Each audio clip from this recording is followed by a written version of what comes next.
Hey guys, welcome to the reset. This is Lynx here, yet again, week number dos, and I am bringing you the info-splosion that was the past week. Tons of information went out. I'm gonna try and hit on the little high points and you know, gonna kind of leave the low points in the background. We're just gonna jump right into it real quick, just trying to get through all this and make this as short as possible. Raid schedules have been officially announced. High Mall will be the first raid that we're going to be stepping our little footsies into, and we will be seeing that will be roughly 2 weeks after 11/13/2014, which is, boom, the big day. Warlords of Draenor dropped straight on our faces. It's going to be some good times. I'm going to be up at 3 in the morning waiting for those servers to go live and jump in and just get the whoosh, the giant rush of people. I love that kind of where you get to see all these people in one spot. It brings back a lot of nostalgia for me. But also, they've said some weeks after after High Mall is going to be Blackrock Foundry, and hopefully they've already said that it's not going to be 4 weeks like Mogashon Vaults was to Heart of Fear. They said that rushed people a little bit too much, and it did feel very rushed. So hopefully it'll be a little bit smoother, and we'll be able to take our time a little bit and enjoy the fights more. Gromosh, they've announced, Gromosh Hellscream is the final boss of the expansion. They also have said that there will be a heavy Legion influence in the raids leading up to that, and the main raid that contains Gromosh Hellscream. So I'm kind of curious to see. My lore senses are tingling, and I'm kind of really excited to see what they're going to do with that, and how exactly is this alternate Gromosh going to affect the World of Warcraft universe. So that'll be fun. The Questline Legendary, moving on, the Questline Legendary is going to be a ring. Woo! And apparently it does have an animation that can be seen on your character, and it has been confirmed that it will change with your spec.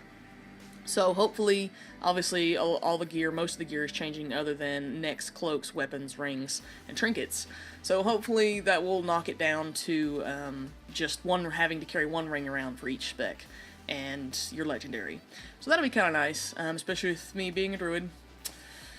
Oh, that bag space. Anyway, they also have confirmed that there will be other legendaries, but it will be for the most difficult content. It will not be a questline available to everyone. It will be with the most difficult content, probably, I'm assuming, Mythic. So, Mythic Raiders, rejoice! You get perks. Whoop, perks. They also have confirmed that there will be new races in upcoming expansions. I know there was a lot of buzz considering that there are not going to be any new races. Well, ta-da! There's going to be. So we're going to have fun guessing those. I've got some ideas in the back of my head. We might do a video on that later. But that's for, you know, quite a ways from now. Also, the big news, the big post, what everybody's very excited about is the new beta build. We got it. We got that first damage tuning pass, and it was massive. There's no way that I'm going to be able to go over all of that, and I will provide a link in the description below so that you can go and look at the changes for your specific class.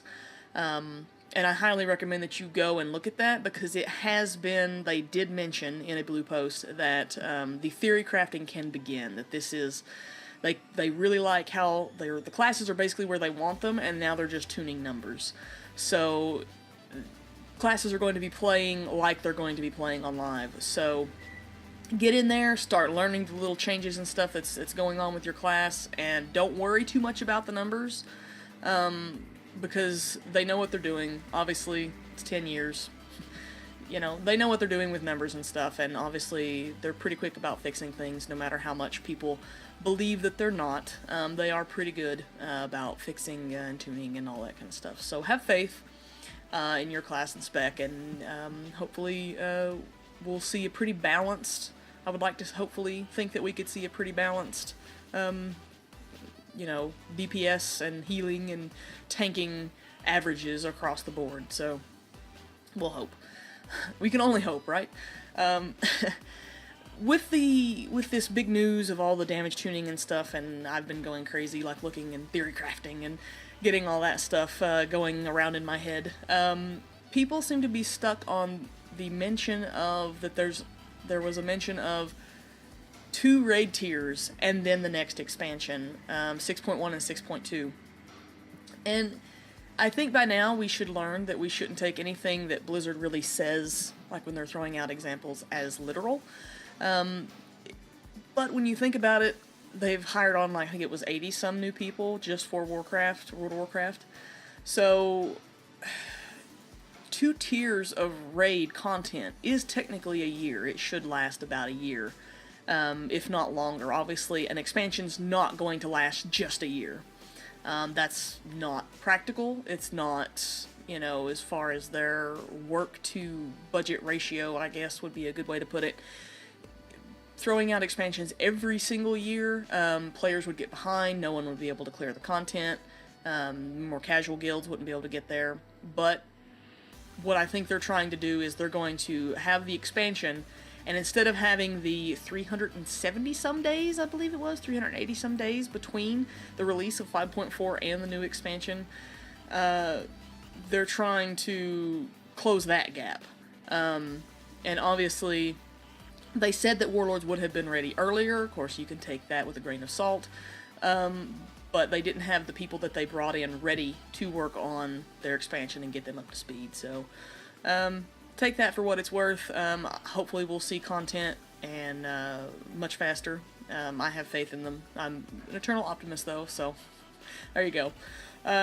Moving on, Mythic Ride testing has begun, and it looks fantastic. The fights and the intricacies and the little small things with these bosses that are making them so unique really shows how much love and absolute just dedication that they put into this expansion. And I mean, I want to say that Mop was rushed, but the attention to detail that we're seeing in Warlords of Draenor is bar none, and in my personal opinion, I think this is going to be probably one of the best expansions that we've seen. Just the way they're doing things and the mindset that they're taking, they're saying, look, yes, you're our customers, but no.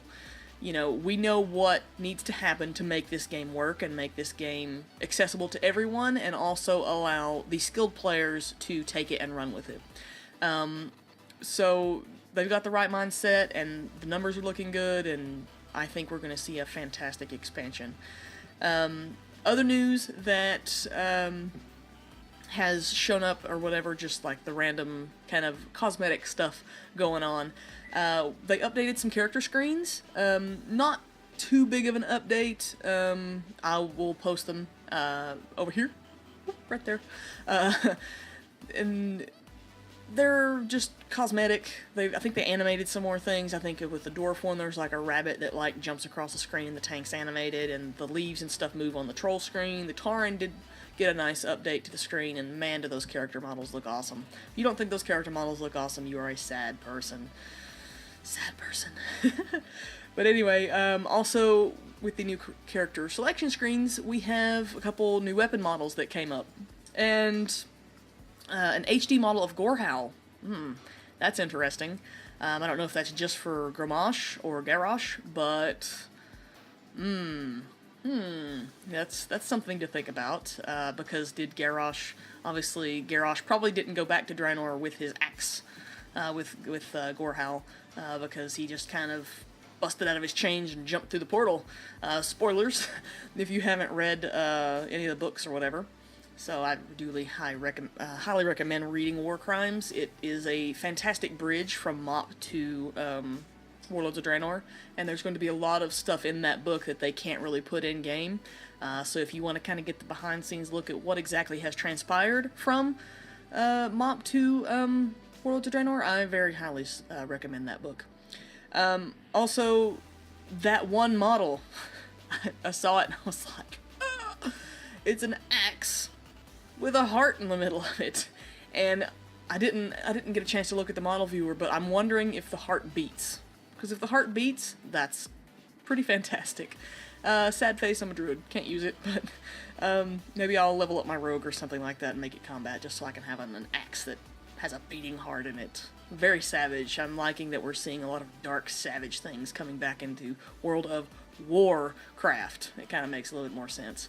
Also, you can get new HD models of the Stormwind and Ogremar Guard transmogs. Woo! Yay, transmogs. And they'll be available through your garrisons, luckily enough.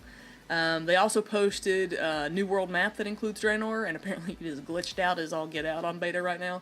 So you just kind of get like this big green screen whenever you scroll over Draenor, so yay! They did add the legendary quest lines to the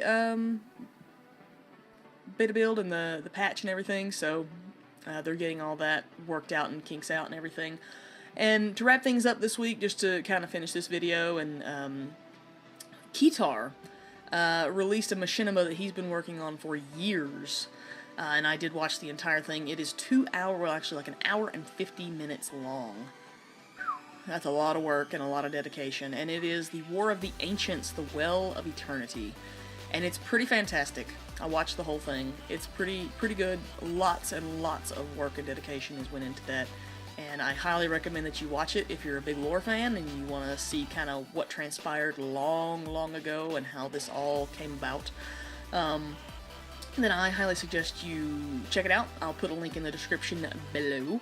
And then you can go check that out and, you know, not really waste, but, you know, if you got 2 hours to burn, go check it out. But anyway, I have another raid to get to. So, I will say adieu for this week, and thank you for joining us for the reset. And I'm also starting work on the DPS How Does I video, so we'll get that done. See ya!